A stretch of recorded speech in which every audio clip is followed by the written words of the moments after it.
30 minutes or your pizza's free. 30 minutes for the average TV show. Many things can happen in 30 minutes. 30 minutes by Case and Horn. I guess I lived a peaceful life. A nice life. We lived in a big house. A mansion, really. Because Father's job was going really well. We had nice things and really nice clothes to wear to big parties that Mother threw. But life is never that easy. I had 3 sisters and 2 brothers. I was 12 at the time. My eldest was 14.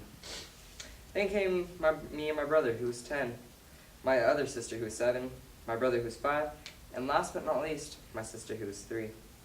We all loved each other, but had varying degrees of how much Mother and Father loved us. The eldest was a favorite. There was no secret about that.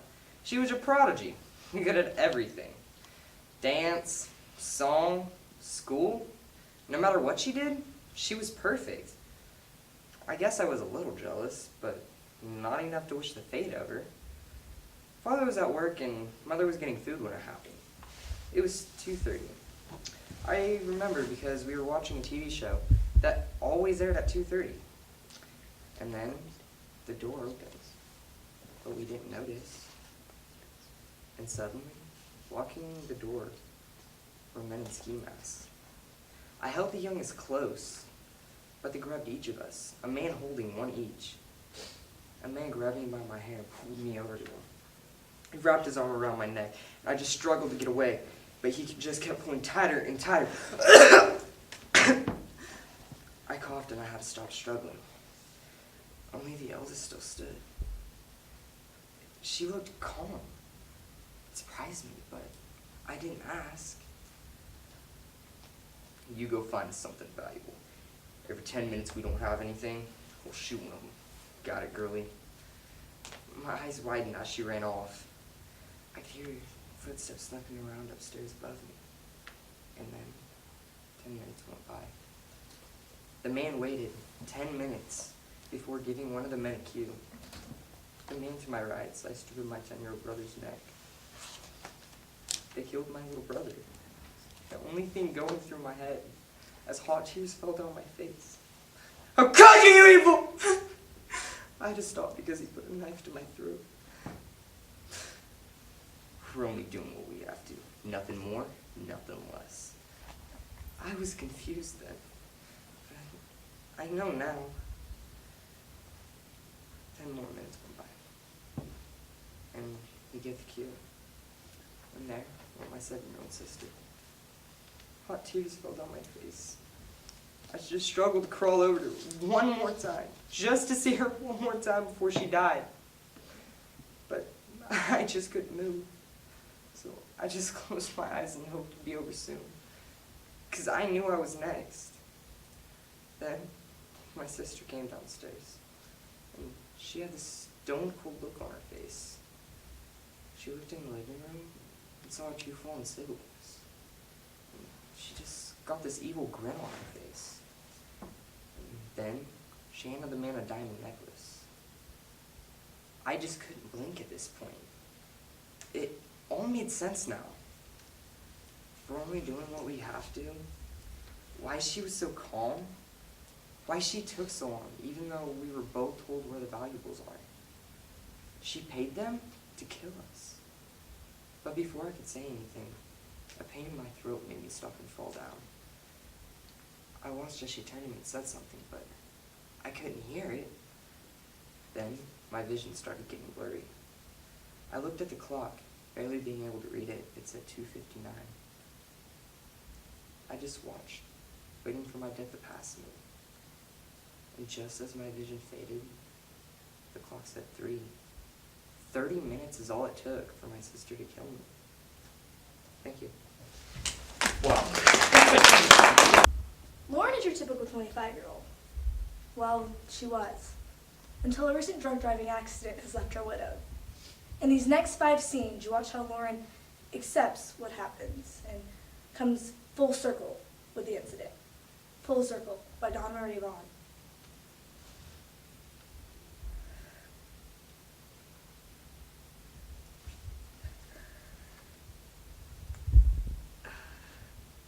Happy 25th birthday, Mark. I got you lipids. You always loved red, and it's almost Christmas. And, I called your parents last night. Your dad's well, and your mom, she was so upset she couldn't come to the phone.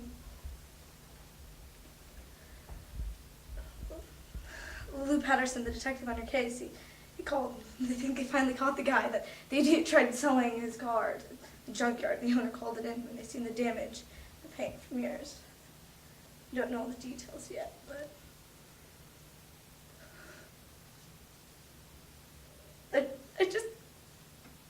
I miss you so much, Mark. I can't believe it's almost been 2 weeks, and T-Bone, he misses you. He lays by the door and he waits for you to come home, and he's happy when I come home. But never like he was for you.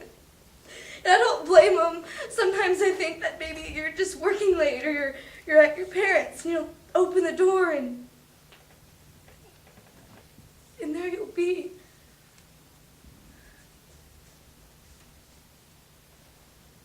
But you're not coming home anymore, are you?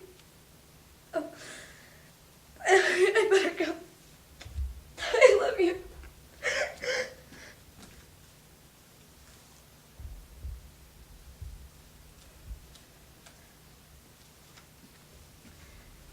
Merry Christmas, Mark. I'm not in a very festive mood. Your arraignment was 3 days ago. I took Stan with me. I want to understand everything that was going on. Draw Philip Norton McKnight. It sounds fancy, doesn't it? He had this expensive lawyer that pleaded him innocent, and I asked Stan, how can he just plead innocent? After we had 2 witnesses from the bar he was drinking at, we had his car with the damage in the paint from it, from yours, and he said it would have been different if they would have caught him at the scene of the crime, that they could have made him take a breathalyzer.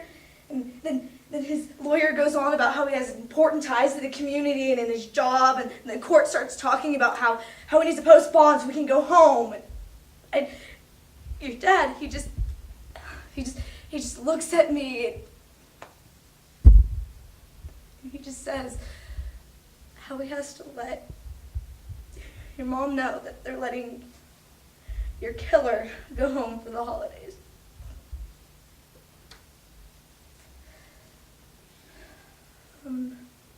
I got you something before the accident.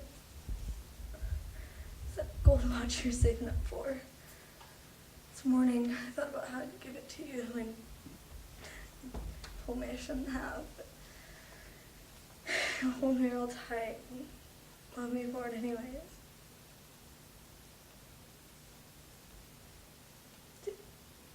Do I take it back? I better go. My mom's probably getting worried. I love you. Merry Christmas.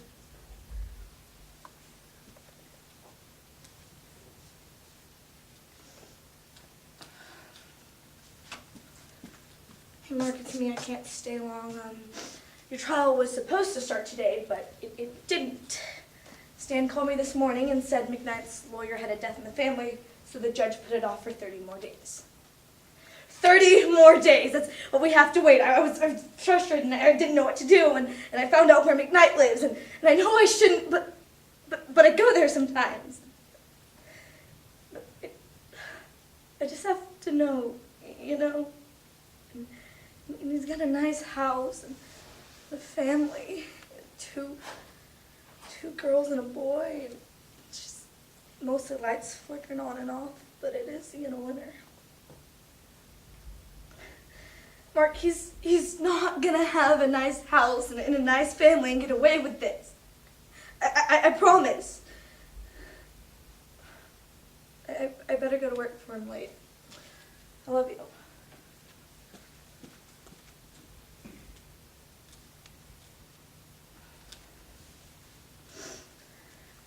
It's one of those nice days out, you know? I could take T-Bone for a walk. It's kind of sunny, but cold. Look, I have bad news. there isn't gonna be a trial. McKnight pleaded guilty to some other charges so he wouldn't have to go to prison. So this is what your life ended up being worth. 2 years on a suspended license, 5 years probation, 400 community service hours, and a court-mandated rehab. And I asked Dad, why isn't there going to be a trial? I want there to be a trial. Why don't they care about what we have to say? And I was so mad, I went back to talk to the judge, but he wasn't there, so I went to McKnight's house, and at 7, he went for this walk, and I got out, and I followed him. I just wanted to hit him. I wanted to punch him something. I was so mad, but I just followed him. I just don't get it, you know. He's the one that made all the bad decisions that night. He's the one that drank. He's the one that shouldn't have been driving, but you're the one in the ground. Oh, he's walking around like a free man. How is any of that fair? I have to see him punished. He deserves to be punished. And I know what I have to do.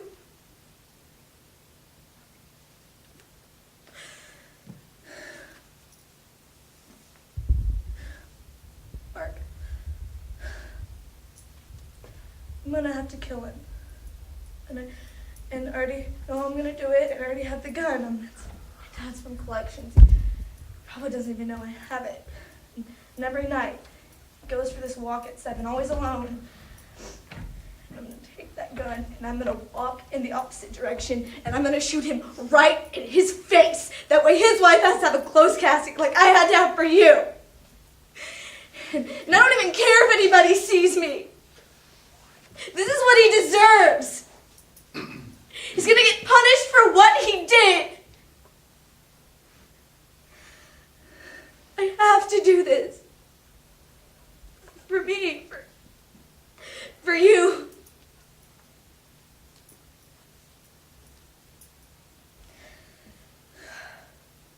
I told Bella I'd be at her house at 12, so I better get going.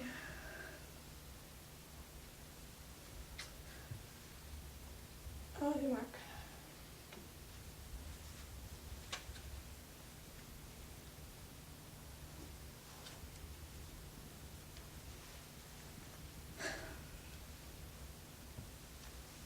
Hey,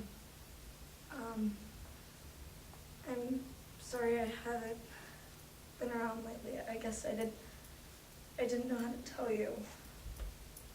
So I did it.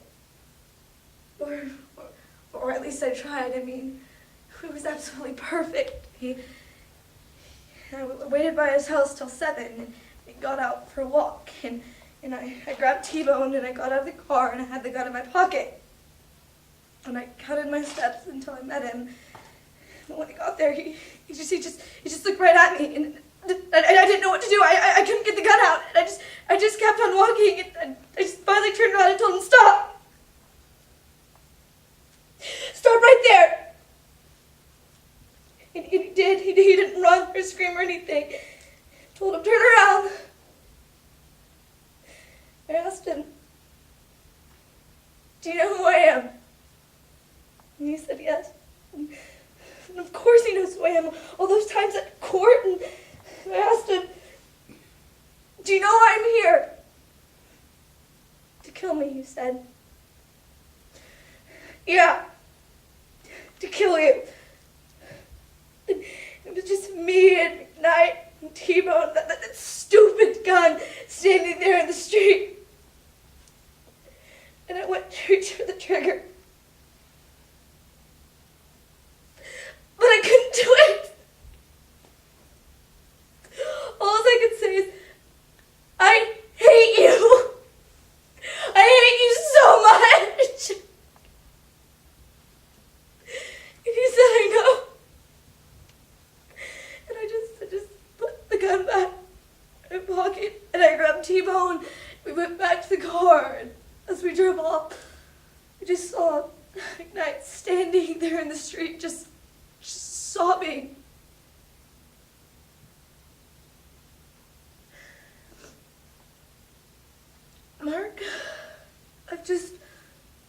come to this place where I need to let go of all this anger and this pain and this hate. Because nothing's gonna bring you back. Not even killing Gerald McKnight. I just hope that I told you I loved you enough while you were here, while you were alive, to hold you over till we can see each other again. Because I know that we're gonna see each other again. I love you, Mark.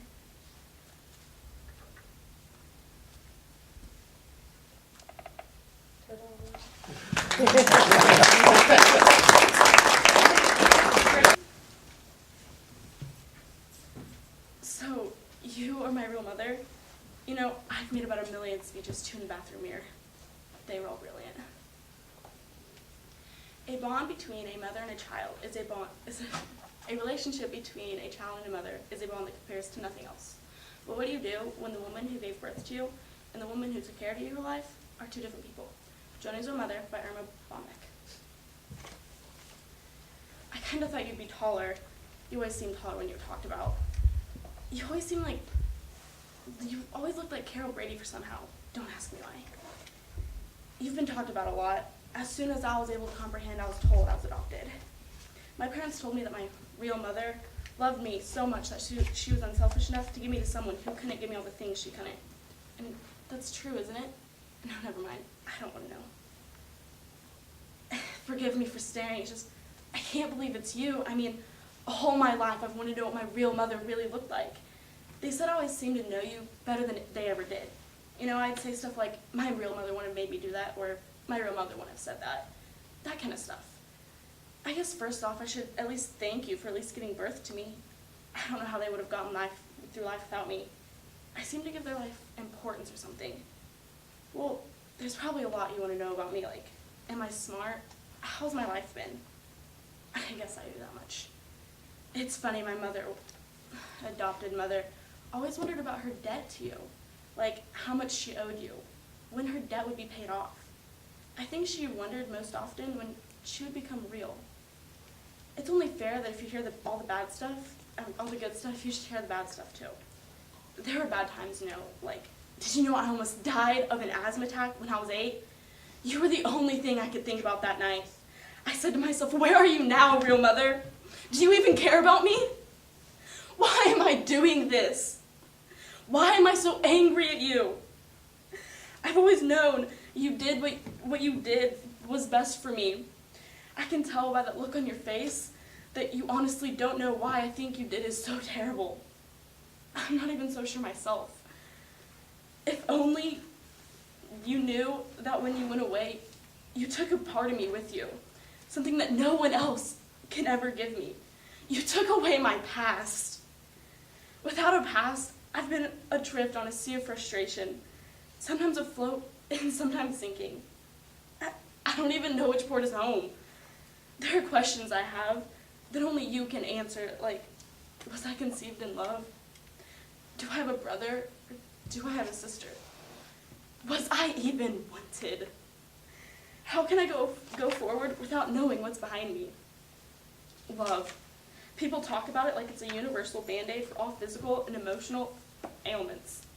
Well, there's one thing it can't cure. Rejection from the woman who gave me life. My folk tried with the photo albums and the birthday parties. But in my heart, I stand like a castaway on the outside of the family, never feeling like I was really on the inside, you know, belonging. I look at you and I don't know why, for all of your years, I felt obsessed by a ghost of a real mother. You want to know what real is? Real is who gets a part-time job to help pay for the baton I wanted. The one that lights up. Real hears me say, I hate you! And can still love me enough to say no. Real is when you sit up until 3 in the morning when I have the car out because it's pouring rain. Real's the emergency rooms, the PTA meetings. Real loves me through the lies, the defiance, the slammed doors. realize what's showing up in my life every day.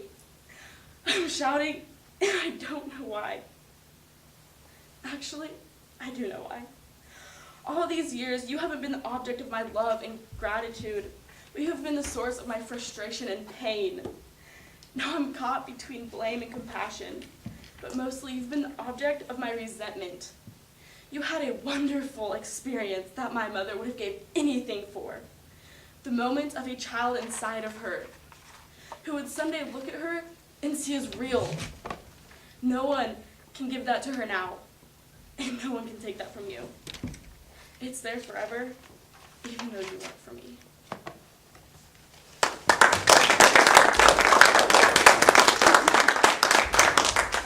Like most people between the ages of 18 and 36, you're probably writing a suspense novel. And like most of these people, you're doing it wrong. How to Write Suspense by James Pinkerton. The opening sentence is essential to a great suspense novel, as it lets the reader know what the story is going to be about. I've included a sample opening sentence to show you how it's done right. John crossed over to the living room and lit a cigarette. Note how I've successfully included a character, location, and an action. Now let's crank up the suspense. John crossed over to the living room and lit a cigarette. Or did he? Doubt sets in. Our reader begins to question everything he or she has come to believe. Who is this John character? Can we really trust him? How can we really trust anyone? Chilling questions. Luckily, you don't have to answer them.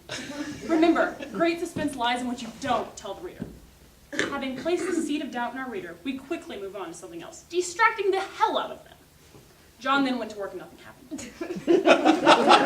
This is a perfectly acceptable follow-up sentence, right? Yeah, wrong. It isn't suspenseful at all. Let's try that again. John went to work. His day was a roller coaster of intrigue and mystery. Did you see what made the right sentence suspenseful and what made the wrong sentence utterly worthless? If not, you're probably making the same mistakes and not even realizing it. Here's a tip. Try practicing writing in the mirror. Like, watch yourself as you visibly write in the mirror. Chapter 2, writing the first chapter. Read the following opening paragraph and try to locate where the suspense is coming from. The gunman adjusted his gay hat as he palled the misty oof tops, knowing his pay would show soon. Sweat stuck to his shit as he contemplated what he must do. The one-eyed man who had killed his foth would finally pay the pipe. An excellent opening to a great suspense novel. Where are all the R's? Is it a typographical error? Does the writer simply not like R's? Or are there mysterious deeds at play and the R's are somehow involved? All of these questions spiral through a reader's mind as they find themselves in a taut grip of suspense. In the next paragraph, we release the suspense. The one-eyed man had stolen all the R's. Goosebumps? Yes. If you felt a cathartic release while reading that sentence, you're not alone. Why? Because that was great suspense. A simple lesson can be gleaned from this. A suspense novel should start with a very suspenseful opening paragraph, then release the suspense in the second. After that, just write the rest of your book. The reader knows what kind of powerhouse suspense writing to expect, and your work is done. Another tip, lightning is so suspenseful, it's not even funny.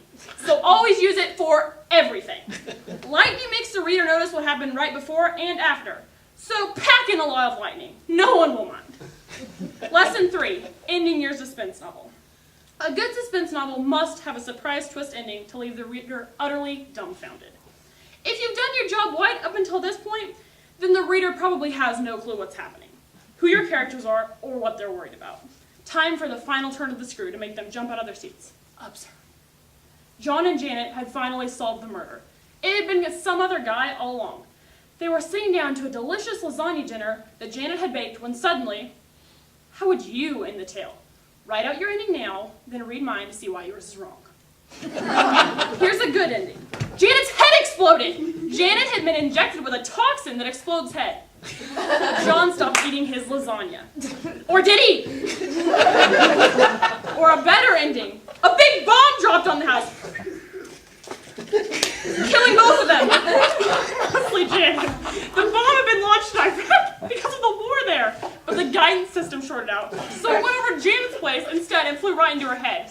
John had a mouthful of lasagna at the time and was flabbergasted. Everyone else was flabbergasted too. We never saw that coming. It turned out that John's last name was Saunders. No one ever knew that either. The end. Or a great ending. A murderer walked in the house. Oh no, a murderer! Said Janet as she stopped eating lasagna. The murderer chased John all through the house and murdered him while Janet escaped. She ran outside and flagged down a policeman who was driving by. There's a murderer in my house! He's not your house, said the policeman. He's me. Holy crap, the policeman was the murderer. He killed Janet. Not get any worse. Until They Do, Check, please. by Jonathan Rand.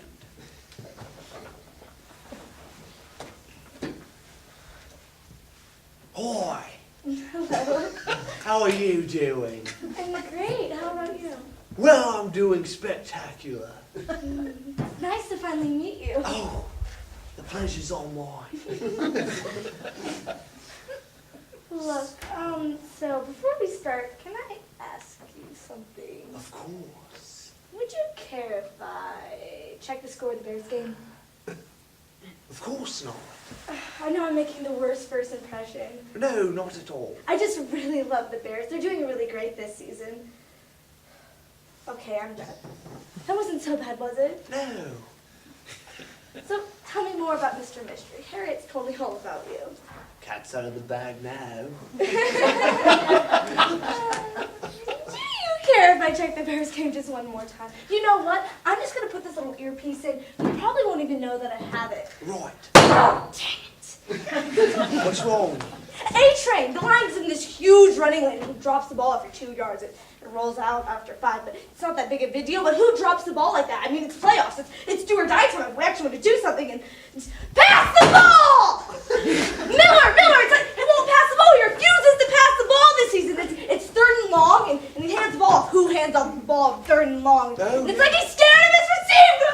I'm getting loud. Oh, I'm loud. I'm so sorry. I'll bring it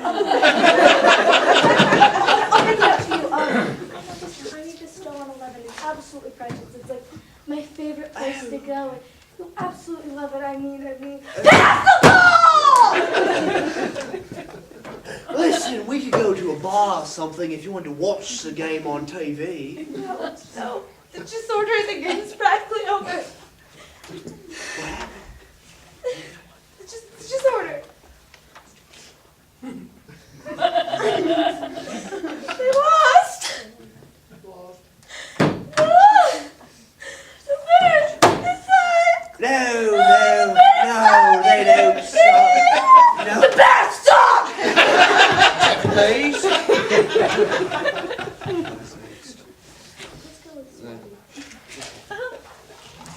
Hello. Hi. It's so nice to finally meet you. Yeah, same here. Look, where are you from? I can't quite place the I'm from the accent. mountains of Guam. I was born off the shores of New Jersey. Great. You want to order an appetizer? Of course. Whatever your heart desires. Okay. The shrimp lobster looks good. Shrimp. A creature of the ocean.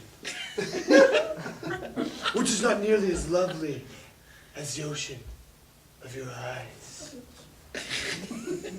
Look, can I ask you sort of a barbed question? That of whichever your heart Yeah, are you gonna keep on doing this all night? Whatever do you mean? This sketchy, provocative garbage. Yes. Check, please. Hi. Hi, it's so nice to finally meet you. Yes. It's really great to meet you. What's wrong? I swear I brought it. What? These pills I take, you know what? I probably don't even need them. They're precautionary. Oh, okay. And if I don't take them, I just get a teensy bit weird. You probably won't even be able to notice. All right. So what do you do for a living? Well, I like to play chess.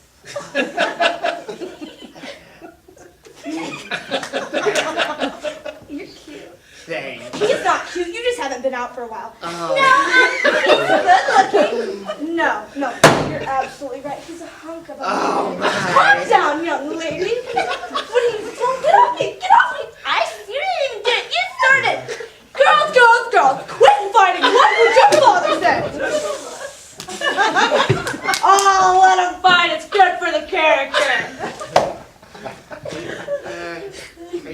be okay. You! Stay out of it! I don't think you've just met him. Oh, you take care of yourself.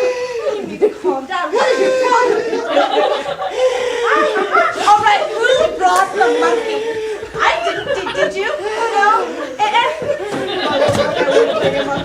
All right, I did it. I brought the monkey. I didn't mean to. It's not my fault. Later, we're gonna have a magical evening. Oh, this evening's about to get a lot. Oh, is it? Young lady! Head yourself and you're grounded! Oh, get off her case, woman. She's a grown woman. It's fine. Oh, are these the pills? So fine. Oh, thank Jesus. It's a little too late, don't you think? Oh, yeah. You are just a hunk of a man. All right. All right, they're starting to kick in. Okay, you okay? Oh, great. 9 times out of 10, I settle into one of the normal persons. Oh, oh, wait, with my luck. She was such a nice girl. Check, please.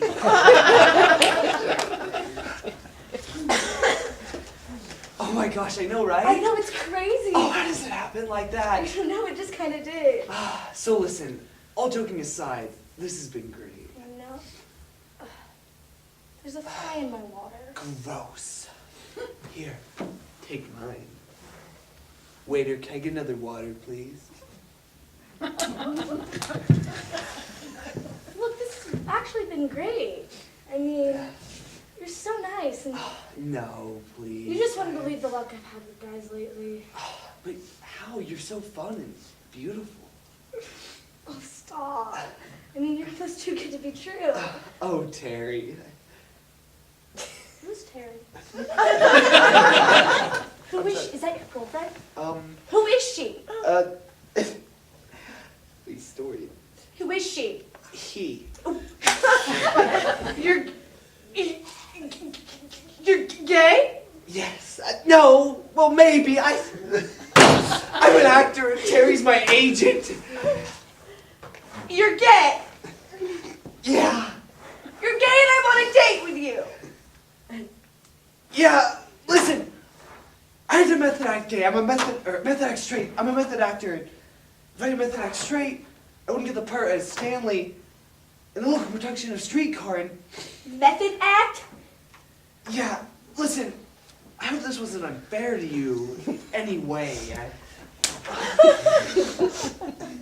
got myself all dressed up and I came down here just so that you could method act and learn how to be straight, thinking I finally met a nice guy. Oh! I love it! The perfect heterosexual moment! I mean, I am straight! Stella! I probably deserve that. Check, please.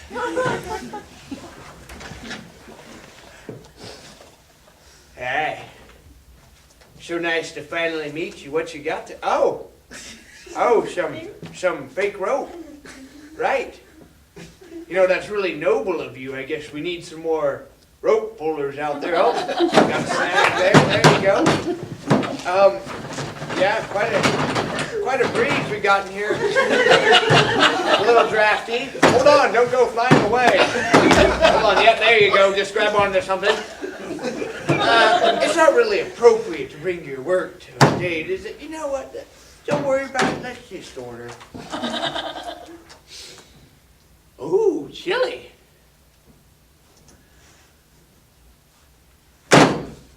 Listen, I'm gonna go use the restroom. Yes, I have to go. Yes, bye-bye. No, I'm not leaving. It's gonna be very frigid in the restroom. I'm just gonna go and I'm gonna... No. No. You stay here. I'll be back later. Don't know what you're doing. You're a chicken. All right. Fantastic. No. Ow! Oh, good gravy! It's a glass box! No! Check, please. Thanks.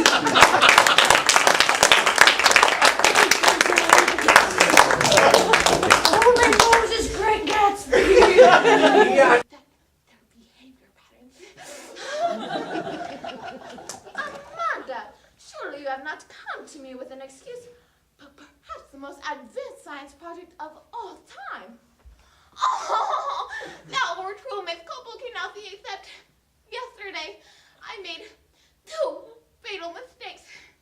You see, I had previously been doling out the food in tiny increments, and well, I guess I became a little reckless, and oh, let's say that I became a mad woman and I threw all the food in the cage. Amanda, wait, there's more. To my eternal fame, there's more. In his canine excitement, I guess Copernicus got in the cage, and with the bloodlust coursing through the mice's bodies, they focused their attention on Copernicus. Yes! Copernicus! So now you see why I had such an awful night last night with the death and the destruction of my beloved dog, Copernicus. My, I must proceed with caution. Amanda, I find your story touching, compelling, imaginative. Oh, thank you, but I hope by imaginative that you don't think that I am quite clever. However, I find myself weighing these 2 questions. Do I favor the student who has come to me with an excellent excuse of why she doesn't have her assignment done? Or do I simply favor the prepared? In the end, I must favor the prepared. I know you'll understand. Oh, yes, Miss Copel can help me. I understand. And just to be sure there's no hard feelings, I brought a donation for science. Yes, leave it over there. I'll look at it after I'm done gloating. 24 years, and not a single extension. I rule. Now let's take a look here. No ticking, that's a good sign. Oh, that smell. Oh, wait, these are bones that look like they've been ravaged by Schwarzenegger-like rodents. Oh my goodness. Oh, wait, what's this? Copernicus?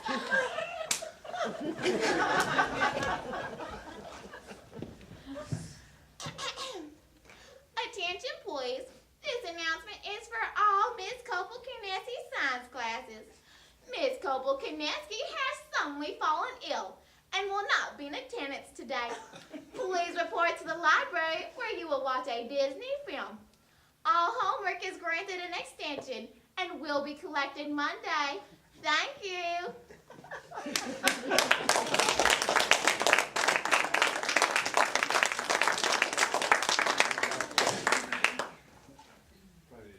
Well, anyway,